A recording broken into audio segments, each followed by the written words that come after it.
Hello everyone, welcome to my channel. Last class में हम सब ने देख लिया था कि किस तरीके से एफएम का जनरल एक्सप्रेशन बनता है। ठीक है, उसकी डेरिवेशन किस तरीके से हमने करी थी वो हम सब देख चुके हैं।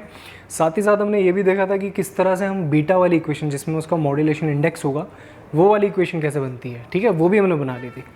अब हम उसके बाद देखते हैं कि एफएम के टाइप्स कितने होते हैं। यहाँ पे जो एफएम के आपके टाइप्स होते हैं वो दो तरह के होते हैं।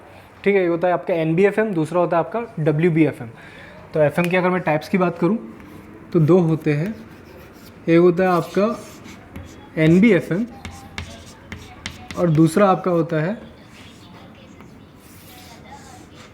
डब्ल्यूबीएफएम। ठीक है, तो एक केस आपका एनबीएफएम, दूसरा आपका डब्ल्यूबीएफएम। इसमें आपकी जो बीटा की वैल्यू होती है, कैसे डिफ्रेंशिएट होते हैं दोनों के दोनों की। इसमें बीटा की वैल्यू आपकी लेस देन इक्वल टू 1 होती है और इसमें आपकी जो बीटा की वैल्यू होती है वो 1 से काफ़ी बड़ी होती है, ज़्यादातर 1 से ज़्यादा। ठीक है, इसमें बीटा की value less than equal to 1 होता है, ये ग्रेटर देन 1 होता है। एनबीएफएम की जो फुल फॉर्म है उसकी फुल फॉर्म होती है नैरो बैंड फ्रीक्वेंसी मॉड्यूलेशन। ये मेरी एनबीएफएम की फुल फॉर्म होती है। ठीक है, और अगर इधर बात करें तो इसकी फुल फॉर्म होती है वाइड बैंड फ्रीक्वेंसी मॉड्यूलेशन। ये इसकी फुल फॉर्म होती है। ठीक है, तो ये सब कुछ डिपेंड किस पे करता है, ये सब कुछ आपका डिपेंड करता है बीटा की वैल्यू पे। बीटा ज़्यादा होगा तो वाइड बैंड फ्रीक्वेंसी मॉड्यूलेशन हो जाएगा, अगर बीटा की वैल्यू कम होगी 1 से या 1 के बराबर तो हो जाएगा नैरो बैंड फ्रीक्वेंसी मॉड्यूलेशन। ठीक है, अब इसके बाद हम देखेंगे कि जो एनबीएफएम होता है, जैसे एफएम की हमारा एक्सप्रेशन आया था वैसे एनबीएफएम का भी अपना एक्सप्रेशन है। तो एनबीएफएम का एक्सप्रेशन को देखते हैं कि एनबीएफएम का एक्सप्रेशन होता क्या है। उसके बाद हम डब्ल्यूबीएफएम की बात करेंगे। ठीक है, तो सबसे पहले जो हम पढ़ने वाले हैं वो पढ़ने वाले हैं एनबीएफएम। ये होता क्या है, क्यों इसे नैरो बैंड बोलते हैं, क्यों उसको वाइड बैंड बोलते हैं, ये सब हम जानेंगे अब आगे। ठीक है, तो इसके बाद हम देखते हैं एनबीएफएम का एक्सप्रेशन कैसा दिखता है। ठीक है, हाँ जी, तो अब हम देखते हैं कि एनबीएफएम का एक्सप्रेशन किस तरीके से बनता है। ठीक है, तो सबसे पहले यहाँ पे आपको एफएम वेव की जो इक्वेशन लास्ट जो हमने बनाई थी जिसमें बीटा भी था, तो वो जो आपको इक्वेशन दिख रही है वो यहाँ पे इजीली देख सकते हैं। ठीक है, तो ये आपकी जो सेकंड इक्वेशन बनी थी एफएम वेव की, उसी से हम डिराइव करेंगे एनबीएफएम की इक्वेशन। तो एनबीएफएम की इक्वेशन किस तरीके से दिखने वाली है वो हम आगे देखते हैं। हाँ, तो आप जैसे देख सकते हैं कि अंदर ए सी कॉस, ये जो ब्रैकेट में आपको दिख रहा है, तो मैं को एक फॉर्मूले की तरह भी देख सकता हूँ। जैसे कि ये कॉस ए प्लस बी का फॉर्मूला बन सकता है। ये मेरा पूरा का पूरा हो जाएगा ए, ठीक है, और ये मेरा हो जाएगा पूरा का पूरा बी। तो कॉस ए प्लस बी का फॉर्मूला हम जानते हैं क्या होता है, cos A plus B is equal to cos A cos B multiply में दोनों minus sine A sine B. ठीक है, ये फॉर्मूला हमने मैथमेटिक्स का देखा हुआ है। कॉस ए इंटू में कॉस बी माइनस साइन ए इंटू में साइन बी, ये हमारा फॉर्मूला होता है। तो जो फॉर्मूला दिख रहा है हम इसे कन्वर्ट कर सकते हैं उसमें। ठीक है, तो कन्वर्ट कर लेते हैं।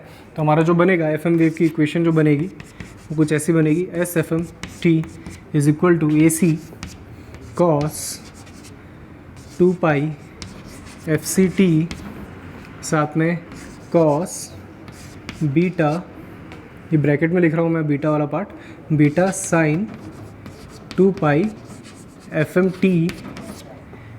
उसके बाद है जब हो जाएगा यहाँ पे माइनस ए सी के साथ में अब यहाँ पे आने वाला है साइन ए इंटू में साइन बी।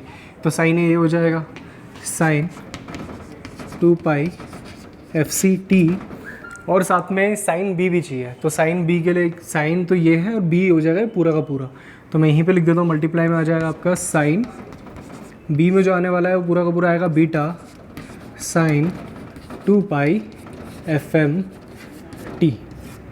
ठीक है, देखिए कैसे ए सी, तो अंदर जब मैं इसे इस फॉर्म को कॉस ए प्लस बी को इसमें कन्वर्ट करूँगा तो मैं ए सी तो इसके साथ भी मल्टीप्लाई कर दूँगा और इसके साथ भी मल्टीप्लाई कर दूँगा। तो आपको कुछ इक्वेशन ऐसे दिखेगी, A C cos 2 pi F C T, साथ में फिर कॉस होगा और कॉस में बी की जगह पे आ जाएगा ये वाली पूरी टर्म, तो मैंने ये डाल दी, माइनस ए सी, फिर साइन ए, तो साइन ए हो जाएगा ये, वो मैंने लिख दिया। उसके बाद हो जाएगा साइन बी, तो साइन बी भी मैंने लिख दिया। ठीक है, तो एफ एम वेव को मैं इस तरीके से भी लिख सकता हूँ, ये इक्वेशन भी बन सकती है, ठीक है। अब इसके बाद जो मुझे केस लेना है, मुझे एक्सप्रेशन बनाना है एन बी एफ एम का, तो मुझे केस भी एन बी एफ एम का लेना पड़ेगा। मतलब कि बीटा की वैल्यू क्या लेनी पड़ेगी, बीटा की जो वैल्यू होगी मुझे क्या लेनी पड़ेगी, लेस देन इक्वल टू 1। मतलब एन बी एफ एम के केस में जो होता है वो केस इसी से बनता है। तो आपकी जो यहाँ पे बीटा की वैल्यू होने वाली है वो लेस देन इक्वल टू 1 होगी, या तो 1 होगी ज़्यादा से ज़्यादा, या 1 से कम होगी, ठीक है। तो अगर ये केस रहा तो आप ध्यान दीजिए कि यहाँ पे जो बीटा की जगह पे अगर मैं 1 डाल दूँ, मान लो तो इसकी मैक्सिमम वैल्यू कितनी होने वाली है 1, तो 1 डाल के देख लेते हैं। तो अगर मैंने यहाँ पे 1 डाल भी दिया तो 1 इंटू में यहाँ पे sign 2 pi F M T है, ये कितनी मैक्सिमम वैल्यू अचीव कर सकता है, एक साइन सिग्नल। साइन आपको पता है, साइन सिग्नल जो होता है +1 से -1 के बीच में होता है, साथ में बीटा 1 है, तो ये साइन वाला भी मैक्सिमम कितनी अचीव कर सकता है 1, तो 1 इंटू 1 कितना होगा, 1 होगा ऑलमोस्ट, ठीक है। तो मैंने यहाँ पे बीटा की वैल्यू लेट सपोज मानी है 1, तो ये 1 हो गया। ये मैक्सिमम कितनी अचीव कर सकता है 1, तो मैक्सिमम से मैक्सिमम ये एंगल कॉस का कितना होगा 1 डिग्री। एक तरह से कॉस का जो एंगल होने वाला है वो ज़्यादा से ज़्यादा कितना हो सकता है 1 होगा, ठीक है। सेम यहाँ पे अगर मैं देखूँ जहाँ पे बीटा वाली टर्म है, तो यहाँ पे भी मैक्सिमम से मैक्सिमम वैल्यू कितनी हो जाएगी 1 ही होगी। मतलब साइन के अंदर जो उसका एंगल आने वाला है वो 1 से ज़्यादा तो नहीं हो पाएगा, क्योंकि बीटा अगर ज़्यादा से ज़्यादा 1 रख देंगे और यहाँ पे साइन सिग्नल है साथ में, तो साइन अपनी मैक्सिमम वैल्यू कितनी दे सकता है 1, तो यहाँ पे भी ब्रैकेट के अंदर 1 रहेगा, उससे ज़्यादा तो हो नहीं सकता, ठीक है। तो मैं एक तरह से कहता हूँ कि कह सकता हूँ कि यहाँ पे जो थीटा है इनके अंदर का बहुत स्मॉल है, ठीक है, क्योंकि 1 डिग्री कह लीजिए, ये 1 जो भी वैल्यू बहुत कम है, 90 डिग्री 45 वो तो बहुत ऊपर होता है, तो इनकी जो थीटा की वैल्यूज़ है बहुत कम है।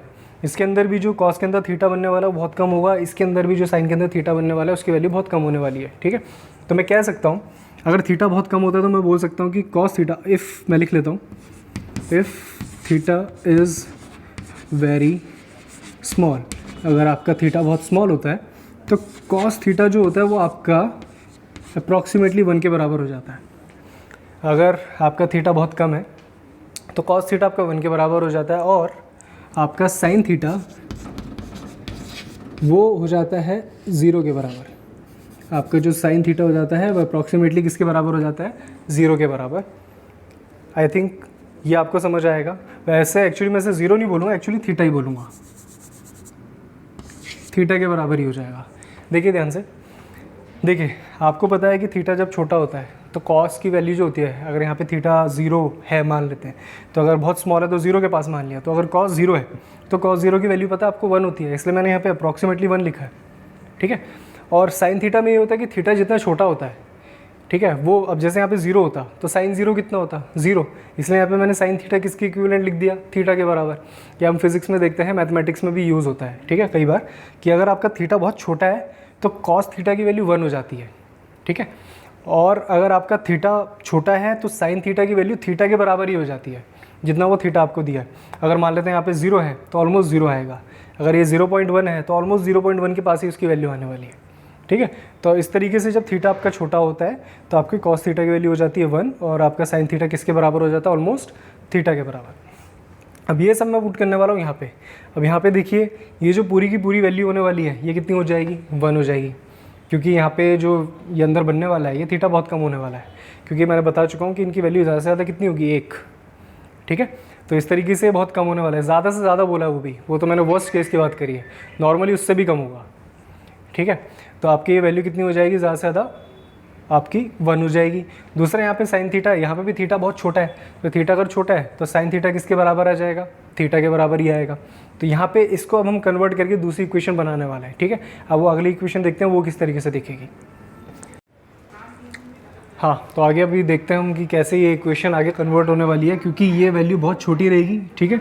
तो आपका S F M T is equal to A C cos 2 pi F C T, तो वैसे का वैसे ही रहेगा, पर ये वाला जो है ये थीटा बहुत छोटा है, तो कॉस में अगर थीटा बहुत छोटा होता है उसकी वैल्यू बहुत कम होती है, तो कॉस की जो ओवरऑल वैल्यू होती है वो 1 के बराबर हो जाती है ऑलमोस्ट, ठीक है।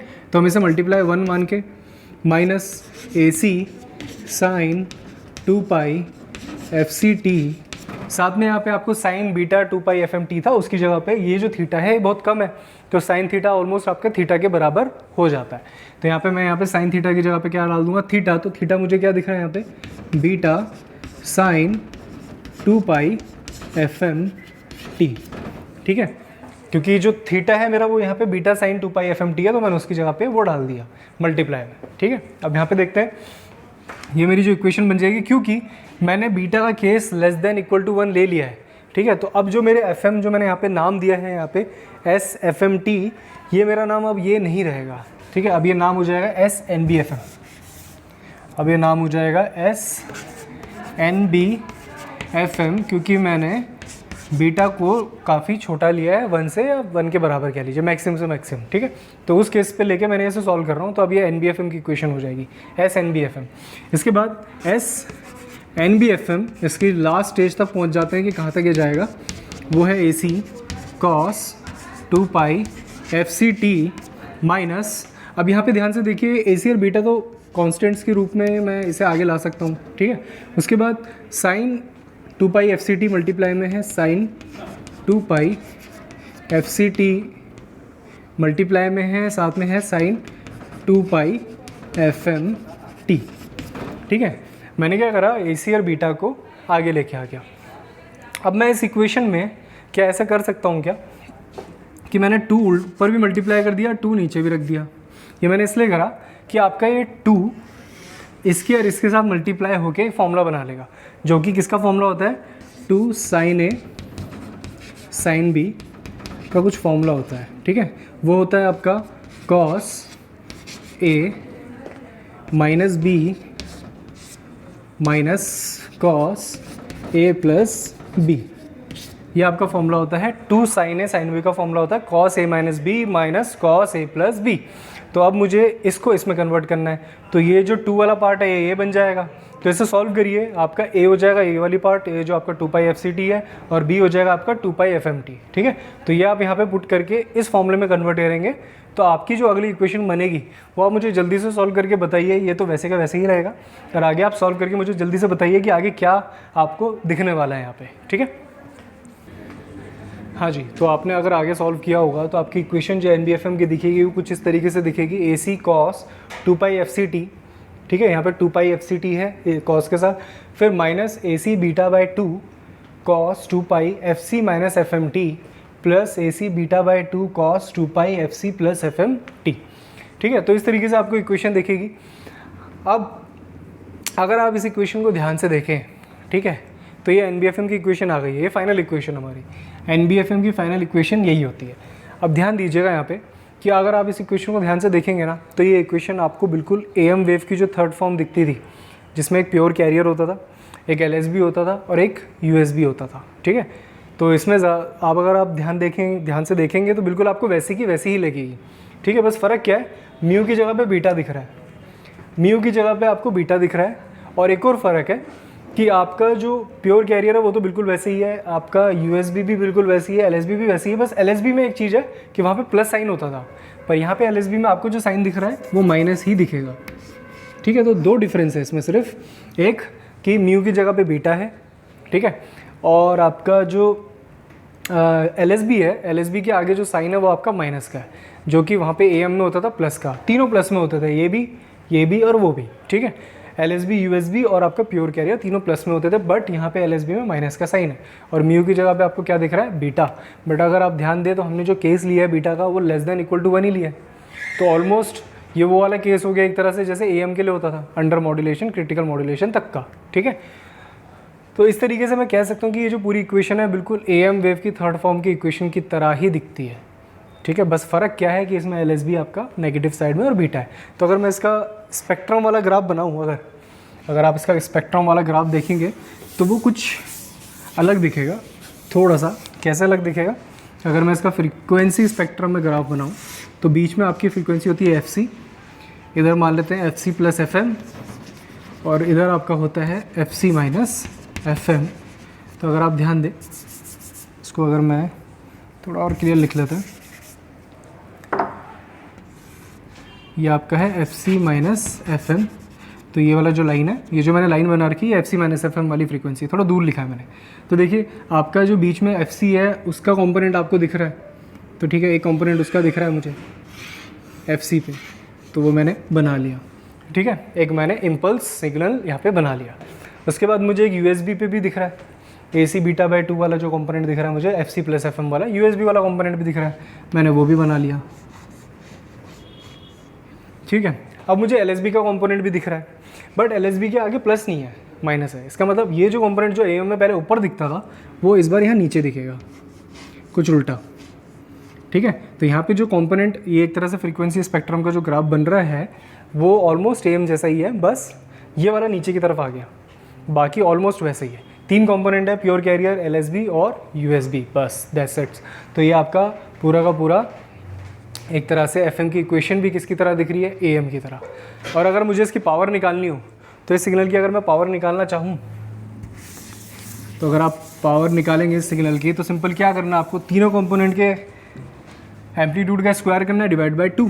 तो अगर मैं इसकी टोटल पावर निकालूंगा तो कितना निकलेगा, AC स्क्वायर बाय 2 प्लस इसका भी स्क्वायर करूँगा और डिवाइड कर दूंगा 2 से, AC square beta square by 8 plus इसका करूँगा AC square beta square by 8।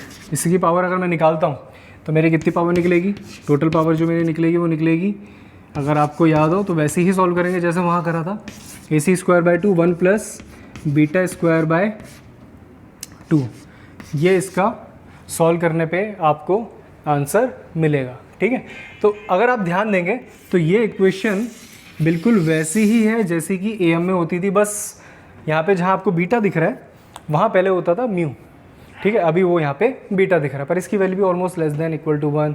तो ये वो वाला उस तरीके से केस कंसिडर हो सकता है जो पहले भी AM में था। ठीक है, तो ये केस भी वैसे कंसिडर हो सकता है।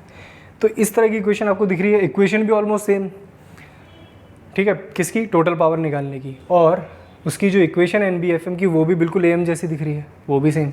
और अगर मैं इसकी बैंडविड्थ की बात करूँ तो इस सिग्नल की अगर मैं बैंडविड्थ की बात करूँ, जो मैंने अभी थोड़ी देर पहले बनाए भी थे, तो आपको बीच में एक FC था, फिर इधर आपको FC प्लस FM पे दिख रहा था एक कंपोनेंट, और एक इधर आपको FC माइनस FM पे दिख रहा था। तो अगर इसकी भी बैंडविड्थ निकालूंगा तो हाईएस्ट में से लोवेस्ट को माइनस करूंगा तो इसकी बैंडविड्थ भी आपकी 2FM ही निकल के आएगी। तो यहाँ पे जो बैंडविड्थ निकल के आने वाली है वो आएगी कितनी, 2FM। तो ऑलमोस्ट सब कुछ सेम है, इसकी इक्वेशन भी सेम है, AM से भी मतलब मिलती जुलती है ऑलमोस्ट बिल्कुल उसी की तरह, और इसकी जो टोटल पावर निकल रही है वो भी उसी की तरह है, उसकी जो बैंडविड्थ निकल रही है वो भी उसी की तरह है। इसलिए NBFM को ज़्यादा यूज़ नहीं किया जाता क्योंकि वो बिल्कुल एक तरह से AM सिग्नल की तरह ही दिखता है। ठीक है, तो एक्चुअली में जो FM सिग्नल होते हैं वो वाइड बैंड FM सिग्नल ही होते हैं। जो आपके FM सिग्नल्स होते हैं वो एक तरह से NBFM का इस्तेमाल होता ही नहीं उसमें, वो किसका इस्तेमाल होता है, सिर्फ WBFM का। क्योंकि होगा भी क्यों, क्योंकि अगर AM जैसा ये दिख रहा है तो AM ही यूज़ कर लेते हैं। ठीक है, क्योंकि इसकी प्रॉपर्टी सब कुछ बिल्कुल ऑलमोस्ट उसी की तरह है, AM सिग्नल की तरह, ज़्यादा कोई डिफरेंस है नहीं। तो फिर दूसरा बनाने का कोई मतलब नहीं है। ठीक है, NBFM को, तो NBFM के बारे में समझा हमने होता क्या है, क्यों ये AM जैसा दिख रहा है, वो पूरा डिराइव हमने कर लिया। ठीक है, पर हम इस पे ज़्यादा एप्लीकेशंस होती नहीं है क्योंकि ये बिल्कुल AM जैसा ही है, तो इसलिए वो NBFM को यूज़ करने से बेटर AM पे ही काम कर लेता है। ठीक है, इसलिए ज़्यादातर जो FM में यूज़ होता है वो होता है WBFM, क्योंकि वो कुछ ऐसा बिल्कुल AM जैसा नहीं दिखता, वो काफ़ी अलग होता है। ठीक है, तो हम बात करेंगे WBFM की इसके बाद। पर फिलहाल LBFM में यही था, और NBFM को ज़्यादा यूज़ क्यों नहीं करते उसके कारण यही है कि वो बिल्कुल AM जैसी उसकी इक्वेशन दिखती है, जिसका एक्सप्रेशन आता है बिल्कुल AM जैसा, जो उसकी पावर निकल के आती है टोटल वो भी AM जैसी, जो उसकी बैंडविड्थ निकल के आती है वो भी AM जैसी। ठीक है, तो कोई भी डिफरेंस ज़्यादा दिख नहीं रहा है, तो इसलिए इसे ज़्यादा यूज़ नहीं करते। हम जो यूज़ करते हैं वो करते हैं WBFM, वो हम आगे देखेंगे कि किस तरीके से उसे आपकी उसमें इक्वेशन होती है, उसमें कितनी बैंडविड्थ निकल के आती है, और उसका जो एक्सप्रेशन भी देखेंगे, उसमें टोटल पावर कितनी निकल के आती है, उसका क्या फ़ायदा है। ठीक है, वो भी देखेंगे। ठीक है, तो फिलहाल आज के लिए इतना ही।